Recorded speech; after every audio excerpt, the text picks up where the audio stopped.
want to go back to maybe when you were a kid and how you ended up starting coaching. That's a great question. I was thinking about it recently, how I started coaching. I actually started coaching gymnastics because I was a member of Pro Rec, which is the Provincial Recreation Association. And I learned gymnastics and then became an assistant instructor to teach gymnastics. So gymnastics was my early career in How coaching. old were you and where was that? That was in Cordova Bay, and I was about 12 years old, something like that. Oh, you were 12 years old and you were assistant coaching. Yeah, I was helping out. Just doing a little bit of the gymnastics. I'd become a pro rec gymnast, which is doing tumbling. It's nothing, no Olympic stuff, but tumbling. And I became an assistant to the pro rec, and we met in the basement of McMorran's Pavilion, right in Cordova Bay. What did that look like? McMorran's Pavilion looked just about what it looks like today. McMorran's Pavilion was a summer retreat place. Like the whole Cordova Bay was where people would come for their summer holidays. We had motels and in fact, we originally had our little property in Cordova Bay as a summer place. And then we moved to Cordova Bay in 1946 when they opened the school. That's really cool, Dad. I didn't know that. So, well, you were born in Atlin, BC, because your dad was panning for gold? My dad was a gold miner, and he had his own gold mine in Spruce Creek, and he was certainly panning for gold, but the panning for gold is when you look for the gold and you're panning and trying to figure it out. And he had his own gold mine where he's digging out, pulling stuff out into the creek and pulling out the nuggets. What? I was just going to talk about your coaching, but I just changed my mind. What was his reason for deciding to be a gold miner? He had heard when he was traveling the rails, he used to travel on the, like, if you know what traveling the rails means, that you sneak onto boxcars and just travel on the railway, and you're not paying for a ticket. And this just is jumping on. It's like the Wild West, Dad. Yeah, it was the Wild West. He was part of the Wild West. Dad was a horse wrangler, and he met a hobo on the train, and the guy said, "The Depression's coming," and this was in the 30s. Mm-hmm. And he said, "The best thing during a depression is get as far away from civilization as you can." Well, Dad went to the Yukon, and he was a horse wrangler up there, and then eventually went to Atlin and became a gold miner, and then opened up his own gold mine. Because he worked for... Hang on. He took the advice of a hobo that he met on a train while he was jumping boxcars? That's exactly what happened. That's my father was a Wild West renegade. And when did he marry your mom? Was he jumping boxcars when he married your mom? No, he was in Atlin, British Columbia, and he was working on his gold mine, but they had a beautiful resort hotel in Atlin. And somebody said, oh yeah, it's a still beautiful hotel, right? Atlin Lake is a tourist resort. Oh. And people still visited Atlin. And so somebody said, well, there's a new lady working in the hotel who has Icelandic descent. Well, he glommed onto that because there's one. So he married Grandma because there was one option in the town of Atlin. Well, there might have been more than one option, but there was only one Icelandic option. So he wanted to. He went, wow. So he went down to pursue my mother in Atlin, and then they had the gold mine. And I've even been to the cabin that I was raised in for the first 3 or 4 years of my life. And I'm not sure if it's 3 or 4, but in that cabin, it still exists when I was up there about 10 years ago, because nothing deteriorates in the north. And we had a dog sled team, and when my mother would visit the neighbors, she would have to put us in the dog sled, and away we'd go with the dog sled. I heard that your mom really didn't like Atlin because it was cold, and that's why they came back to Victoria. Yeah, well, she decided that to raise two young boys in Atlin at 70 below zero wasn't exactly her idea of what she wanted. And at that time, my dad had originally come from Victoria, and his brother was in Victoria, Joe Lindal, and Joe said, well, come on down, we'll find something for you to do in Victoria. And Joe was an entrepreneur in Victoria, so he came down, they worked together in Victoria. Oh, Joe was actually a big deal in Victoria in the, well, that would have been the 40s then, almost 1939 or so when your family moved. 1940. Yeah. What was Joe's story? Uncle Joe was an entrepreneur. He did everything from being a co-founder of the Tally-Ho horse and buggy carriages to a co-founder of the Bluebird cabs to a real estate developer to, I think, all in sales and all entrepreneurial stuff was Uncle Joe. Did he influence you growing up? Oh yeah, well I admired Uncle Joe, and he would visit us and he visited us quite frequently, and we would hear stories that he would tell about what he was doing. And yeah, I don't know if he influenced me, but I certainly loved hanging out with him. Because you were involved in sales for a great portion of your life, and you were very, very good at it. I think that sales was something that I've done, whether it was selling the concept of a quality volleyball program or selling life insurance or selling radio time. I did a lot of interesting sales approaches. My very first job in Victoria was I was a salesman for Canada Dry. Canada Dry. I didn't know that. Canada Dry ginger ale? Yeah, the Canada Dry ginger ale. That was my first full-time job, and I had my truck and I had my route around Victoria all the way to Duncan, as a matter of fact.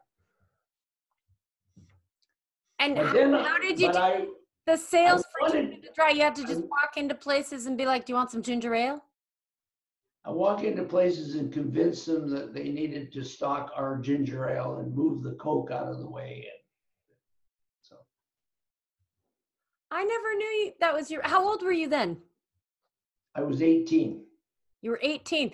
I think your first job, though, really was when you were in downtown Victoria and you used to take tourists to the Butchart Gardens and sneak them in the back entrance, and they would. Well, that was I didn't call that a job. That was a summer entrepreneurial adventure, where I would see somebody down on the Parliament building area taking a picture. The husband would be taking a picture of the wife with the background of the Parliament buildings, and I would then approach them and say, well, I'm sure that on your holiday, you've only just taken a picture of one or the other. How about if I take a picture of the two of you? Just let me take the camera and I'll take the picture of the two of you. And after I took the picture of the two of them, I just quietly put my hand out. I think they already realized that they wanted to make a donation. I don't know if I put my hand out, but they would make $1 payment. Probably did. I probably put my hand out, and then after I did that, then I would say, well, have you had a chance to tour the Parliament buildings or the Butchart? Oh, tour the Parliament. No, the Parliament buildings. We start with the Parliament buildings because that was nice and close. And how old were you? You were 12. 12. And did you come up with this yourself? Yeah. Yes, I did. Yeah. And as far as I know, I did. I don't know if anybody else had influenced me. And I would then take them to the Parliament buildings because they said, well, some people get lost in there. They don't always see all the things like the gun room and the Okay. museum. And I can show you the whole thing. And I would take them through. But what happened later is the commissionaires were concerned about us little guys taking them through. So I had to find a way in the back door, so I avoided the commissionaires. Now, after I'd taken them through the Parliament buildings and picked up another little donation to the Vic Lindal entrepreneurship, that was nice of them to make another donation after I'd given them a beautiful tour of the Parliament buildings. I asked them, did they have a car? And then I said, a car, or just did they have their own car? And they said yes. I said, well, I take people through the uplands, and sometimes people get lost, and then we could also end up at Butchart Gardens. So then I would explain to them. Yeah, that sounds like a good sales technique. Sometimes people get lost. That's a good line. Well, that's true. Actually, sometimes I was a little lost going through the uplands too, but I knew where I was going, and I would say, turn here, and I would show them the beautiful buildings, and they had no idea that I wasn't entirely, I knew the uplands, but sometimes I would make the wrong turn, but it didn't make any difference. I knew where I was going. I was going to end up at Butchart Gardens, and I would go to Butchart Gardens, and I thought, yeah, if I go in the front door, I'd likely have to pay, and that would cut into my revenue. But I knew a way to go in through Todd Inlet, and I could go around to the back, and we would go in. They found that a little strange, but but a lot of people would go in the back way with you. Just the tourist people that not everybody knew about this back way, but I knew about the back way because my dad at one time had a boat anchored in Todd Inlet, so I knew about that methodology. I would take them through the whole Butchart Gardens and tell them the whole story. Was it like a weird route to get there? Like, did they have to climb up a hill or something? Yeah, well, it was a little bit of it was a little weird when you had to go around the fence, but it wasn't. Like, did they know they were sneaking? I didn't tell them that. Maybe they were smart enough to figure it out, but hang on. I'm sorry, but I need a description because I'm thinking of Butchart Gardens now, and it's probably quite different from the 1940s. Well, no, much of the flowers are still there, and the you can see it was all dug out originally for the cement works. That was how Butchart Gardens got started, because it was dug out for they picked up the limestone. They picked out the limestone, and then the Butcharts. Did they own it?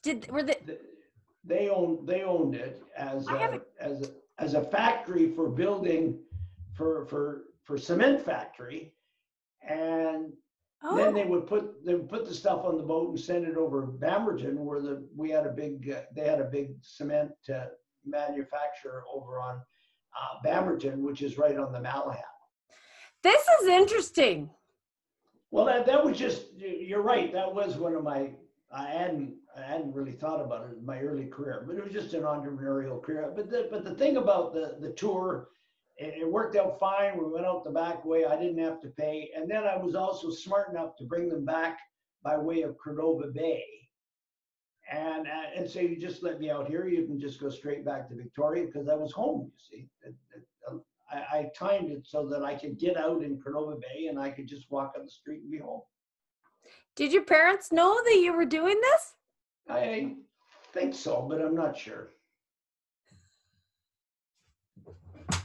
Did you ever get in trouble?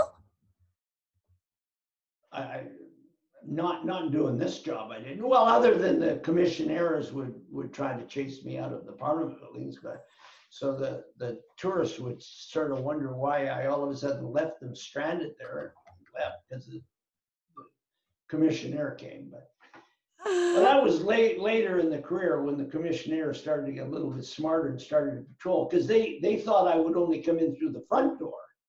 Well, Right. they're standing at the front door. I had a way in through the Rose Garden. And I took the people through the Rose Garden to explain, well, most people, when they go through the Parliament buildings, don't get a chance to see the Rose Garden. And Oh. I would take them around and show them the Rose Garden. And of course, I was showing them the Rose Garden because that was my sneaky way to get into the building. You really learned your own sales techniques because you were a risk taker. I think to a large extent, that's been a characteristic of my coaching and my career of being a risk taker. I was thinking when you asked about doing coaching, because my early coaching was to coach my brother and my sister in badminton. And in those days, you would just hit a bird back and forth in badminton to do the coaching. And I made a decision that, well, what I needed to do was get a basket of badminton birds and hit the bird back into the back right-hand corner for my sister, and she would cut it up to the left-hand corner. Well, normally the way the coaching was done is that you would be over there and then you hit it again.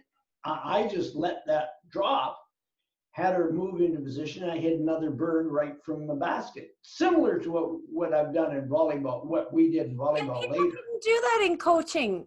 In badminton back then, they didn't do that in coaching. They didn't do one play after another, the same play, get that down. They didn't do it quite the way I did it. They would just, the person would be hitting the bird from say you were going to drop it in the right-hand corner. Yeah. The coach would be standing there and then hit it back up into the corner again. Well, I hit it from a different position. Yeah. You had to play it over. So no, they weren't doing what I was doing.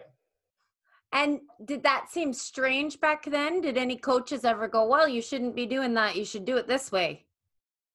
Nobody saw my coaching because I was also the custodian for the community center, the Cordova Bay Community Center, which meant that I had a key to the gym, and I would have to go over and start the fire to warm up the hall. And in order to warm up the hall, then I would take Virginia or Roger out and train them for a couple hours while the hall was warming up. No one saw what I was doing. I wasn't out trying to present anything, because all that happened in badminton in those days is you were a member of a club and you played, and you would be playing for a couple hours every night, and you keep changing partners. And when we were members of the Cordova Bay Badminton Association, but you needed to be, I think, 18 to be a member of the seniors club, but they made an exception for myself, my brother, and my sister to be members when we were maybe 15 How or 16. old were you when you were the custodian there? Maybe 14, 15, something like that. I was custodian. I had to clean up the gym and light the fire. I mainly had to light the fire and get I don't know how I got that job. And I don't even know if people paid me, but I lit the fire. I lit the fire and I had the access to the gym to You train. lit the fire. What was you? Big furnace. It was a big furnace and you had to light it. What kind of fuel did they use then for the furnace? We use coal. It's so weird to me. Yeah, of course. Well, that was one of the industries that my uncle Joe had created. He had created a company called Coal Pack, where he put coal into small little packets, and it was called Coal Pack. Anyway, I would get the fire going. I would stoke it up with the wood and put the coal on it. And by the time the people came to play badminton in the evening, the hall was beautiful and warm because I'd been there and I'd had the chance to train my sister.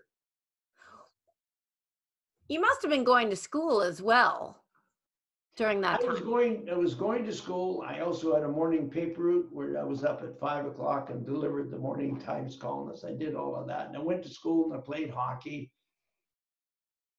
I did a lot of things. Yeah, that allowed me to be in early to play hockey in Victoria. We had to drive into Victoria to play hockey. And then I would get to school, and I'd usually sleep in many of the classes because I was tired. You slept in many of the classes. Did the teachers ever get after you? The one teacher felt that it was the best thing that ever happened to her class was to have me asleep. So Did you used to challenge your teachers? I might have done that, but it's not something that I recollect. But yes, I think that was true. So they would prefer that you would be sleeping and they just let you. You think that's fine. Just go ahead. Yeah, one of the strange ones, I went to sleep in English class and woke up in math because they changed the class. And when the next teacher came in, one of the guys went to wake me up. And the teacher said, no, just let him sleep. He needs to sleep. I got through school fine. I graduated and I had enough to go to university. So, but we were on the coaching. This is great. I've never heard these stories, Dad. These are so great. Well, I don't know if they're great or not. I mean, I was into sleep learning before it was fashionable. I mean, people talk about sleep learning now. I was into it way before anybody even thought about it. Sleep learning, is that a thing? Is that what people are doing? Is that a trend? Oh, sleep learning. Oh, by all means, go to sleep with music being played or lessons being played and wake up in the morning and learn a new language. That's been around for a while. But I was doing it before it was fashionable. Well, you graduated with enough credits and grades to get into university. I imagine the school grades needed to be reasonably high back then to get into university. You needed to have all your courses. You needed to have 2 years of French. You needed to have your English. I had enough. You had enough.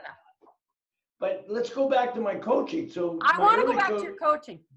My early coaching was the gymnastics, and then I was coaching Virginia in badminton.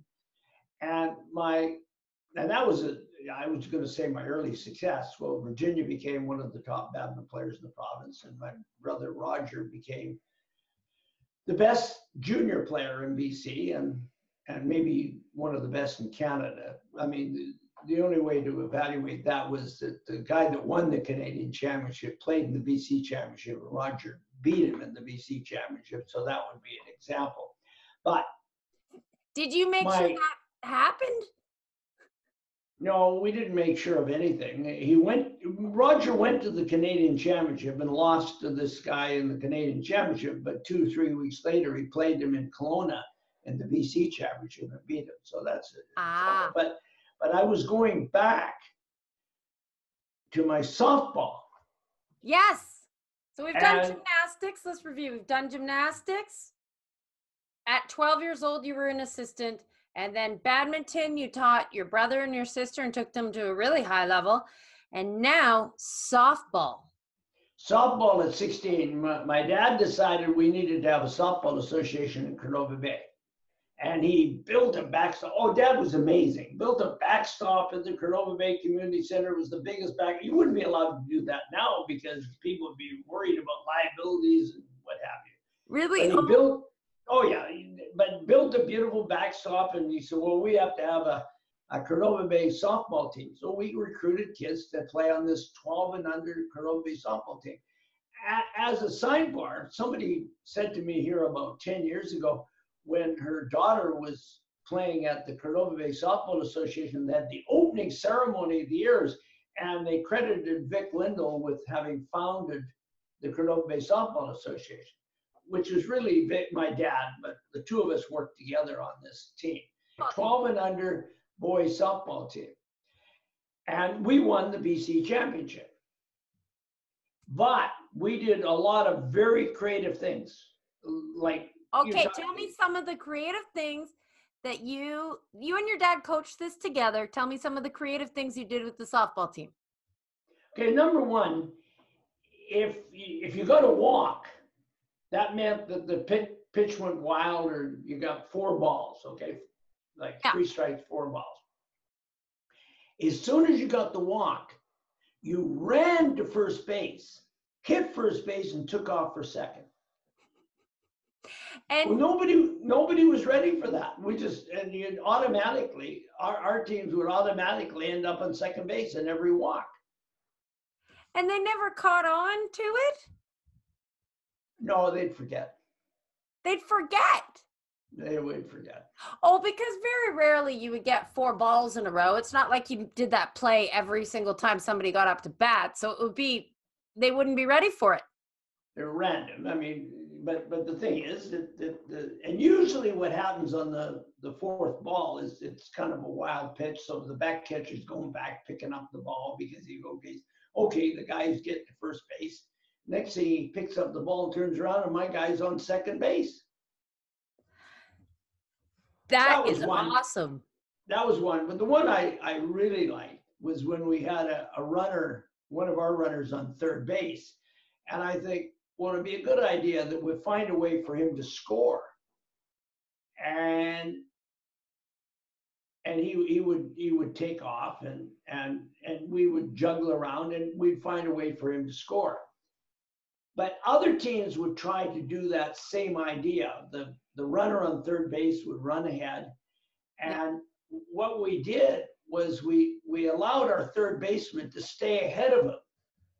And so the guy's running ahead and our third baseman is just ahead of him. And our catcher would throw it down to the third baseman, they would catch it.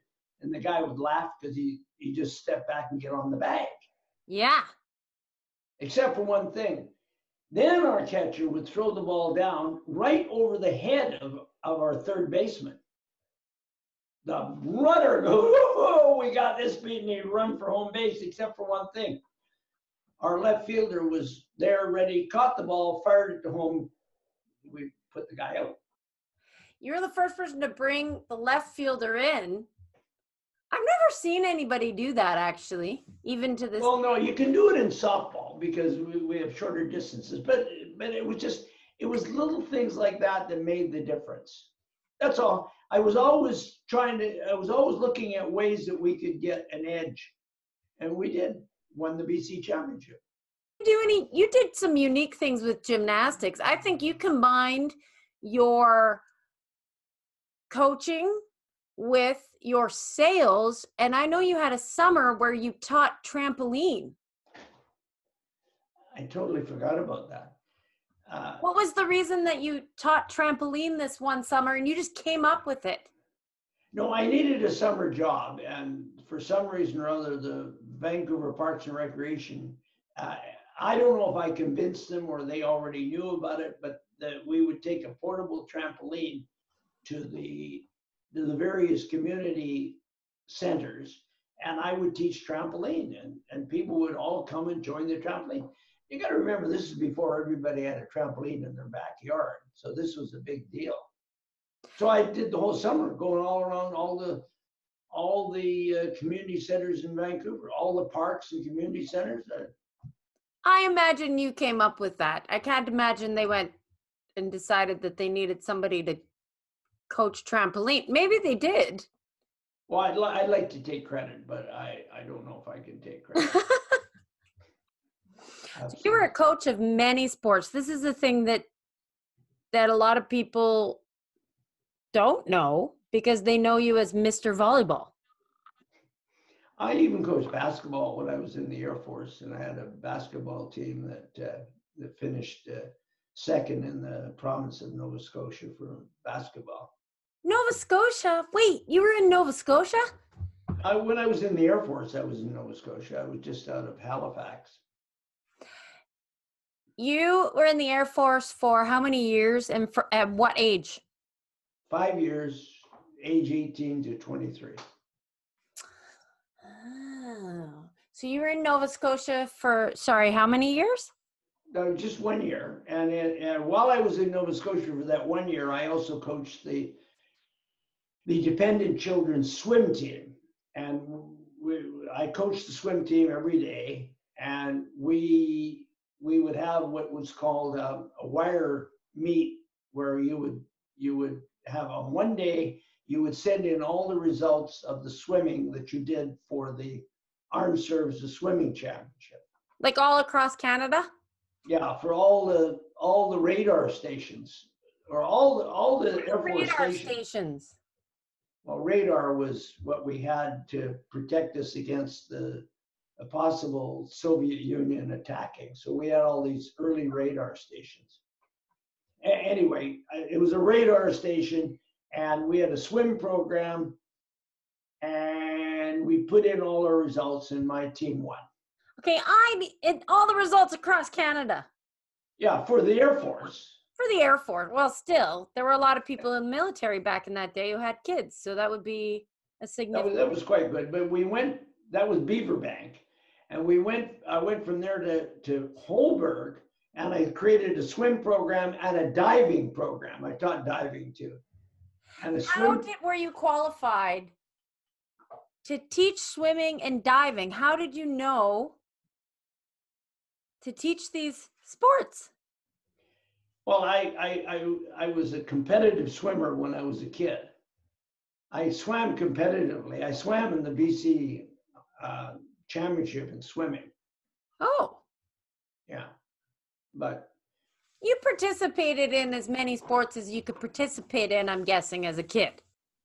Very well. I even participated in the BC diving championship. Yeah, the high school diving championship. Okay. I didn't do very well, but I did. But I'm going back to Holberg. So there I am in Holberg, and I started another swim program. And we're bound determined we're going to win this wire service championship. Beaverbank beat us out. The team you had coached the year before. Beat us out. But the second year, we won. And also, I took my swim team and my diving team to the BC swimming and diving championship, which was not, it was out of the Air Force, but it was in Vancouver. Oh. I don't know how I found out about that, but we took them to Vancouver, and we had one 10 and under boy set a Canadian record in the 10 and under 50-meter freestyle. And we won gold, silver, and bronze in diving.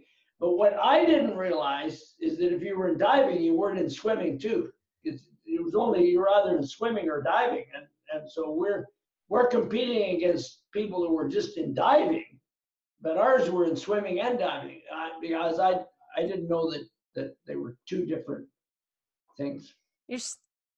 And do they have to be two different things?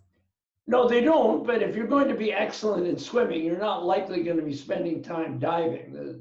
Or if you're going to be excellent in diving, you're not going to be spending. And they are different sports. Diving and swimming are substantially very different. They're very different. Very different. But we managed to win the 10 and under diving and the 12 and under boys diving. Yeah, our kids were up to about 12 years old. Wow. So you've won so many different championships as a coach. Now, okay, I'm going to review again. Wait, but did you win anything as a gymnastics coach? Oh, I went in the BC Gymnastics Championship, but that was a pro rec championship. No, I didn't. We didn't win anything. Okay, so you started teaching gymnastics, badminton. Then you were in the military, and you won with swimming and diving and basketball. Yeah, basketball, yeah. And all of these sports were before. Oh, wait, also softball. Softball, yeah. I won softball in the Air Force too, but softball was my first major championship when I was 16. Your first major championship as a player or as a coach? As a coach, other than my sister and brother playing badminton.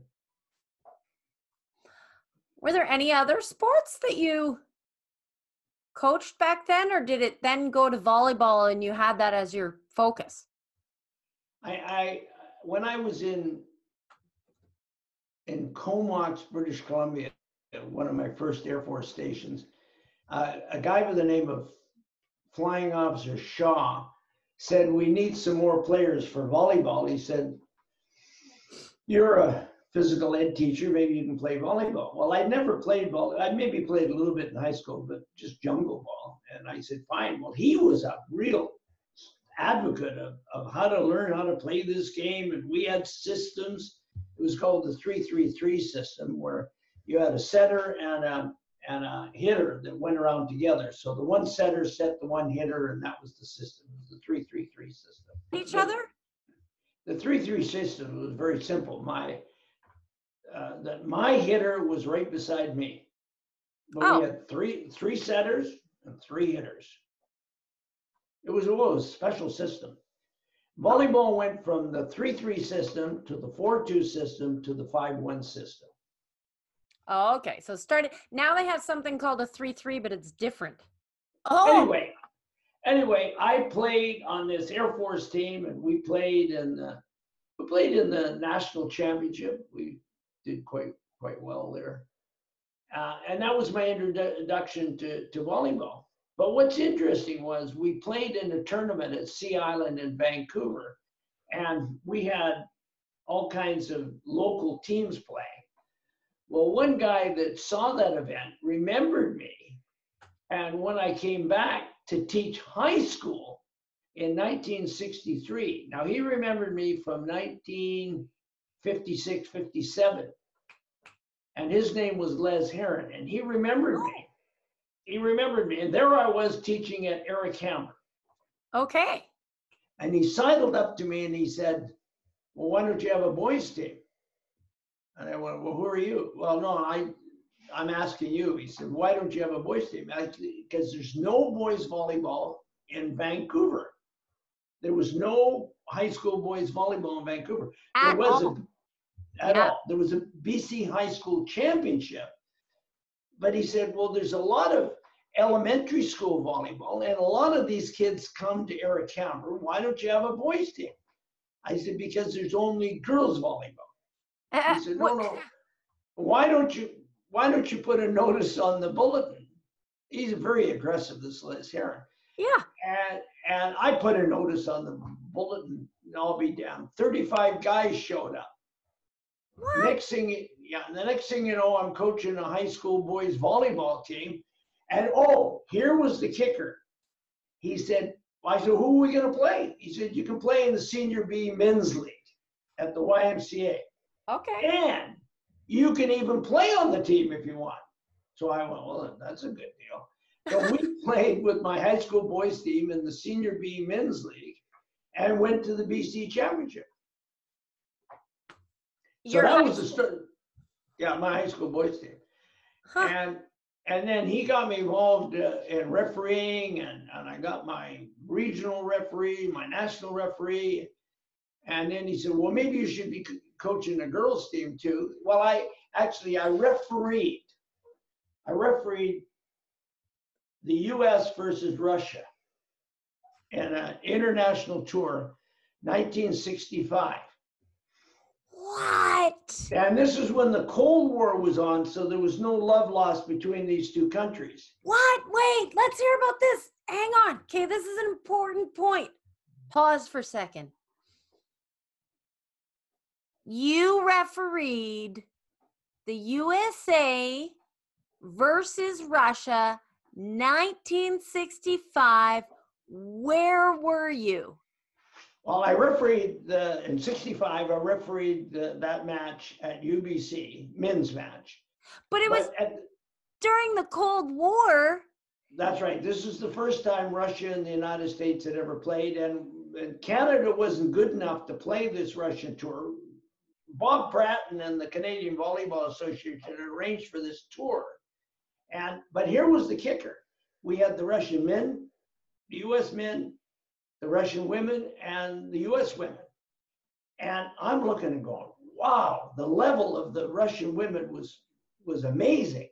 And the Russian women defeated the US women quite handily, but not too badly. And then we arranged for the US women to play our local women, which not my team. I wasn't coaching at that time. But we had a good quality. They hadn't quite won the Canadian Championship at this time, I don't think. But there was a good women's team. So here was the scenario. Yeah. The Russians had smacked the U.S. Yeah. The U.S. now plays Canada and smacks them, and I'm going, wow, what an opportunity for growth. When you can see how far you can go and how far we were down on the ladder, I went, wouldn't it be great? Like I don't want to be too arrogant here, but there was an opportunity to make a name for myself coaching women's volleyball because there's so far to go. The huge gap. So I thought, well, I could start. So I That was started your coaching. decision right there. Yeah, that was my decision. So I started coaching a junior women's team with the idea of going to the Canada Games. I need to backtrack a little bit. At that time, was Russia the best in the world? Yeah, pretty well. Japan was top. Japan was top in the women. Okay. It was one of the top teams in the women. But Russia was also top in women too. Russia has always been very strong in volleyball. So was Estonia, Latvia, Lithuania. All those countries in there were really strong Why in do you think they volleyball. were so strong? I know why they were so strong. It was because of the YMCA influence and the U.S. military influence. It was a sport that was spread around the world through the YMCA. Okay. Well, yeah, volleyball was invented in the United States. Holyoke, Massachusetts. But the problem was they invented it for the old guys of the YMCA. And the problem is that stigma got attached to volleyball in North America because, you see, basketball was too rough and tumble for the guys of the YMCA. So they tasked Morgan to create a game that wouldn't be as rough and tumble as basketball. And so if we have a net up, they can't beat up on each other. Yeah. And so he created that. But the problem was it was created for the old men of the YMCA. And that stigma was attached to North America, but it wasn't attached when it was introduced around the world. The Russians go, whoa, this is a great game. We love it. Ah, that makes more sense. And so in North America, so Canada had the same idea as the United States around volleyball. To a large extent, not quite as much, because Canadian university men's volleyball is at a very high level, and way more universities are playing at a high level in men's volleyball than in the United States even today. In men's volleyball. Oh yeah. Interesting.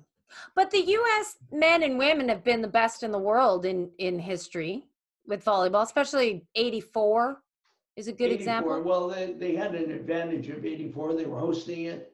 They had three good coaches, Bill Neville, Doug Beal, and Tony Crabb. They created a new system. They created a two-person passing reception system. They were the host country. And I don't like to say this, but the communist countries had boycotted the 84 Olympics. But the U.S. went on to win some other world championships, even when they weren't boycotted. Okay. Yeah. Now, part of why the U.S. was so good is because guys like Karsh Karai and all of those early guys all played beach volleyball. So they had a chance to play beach volleyball in California all year round, which meant you get good serving and good passing practice. Yeah, beach volleyball is definitely good for that. You've got a pretty big court with very few people. And beach volleyball back then was a full court. It was a full court, and it was a big sport in California, a huge sport. I'm going to take a quick break here right now. No, this is good. It's break time.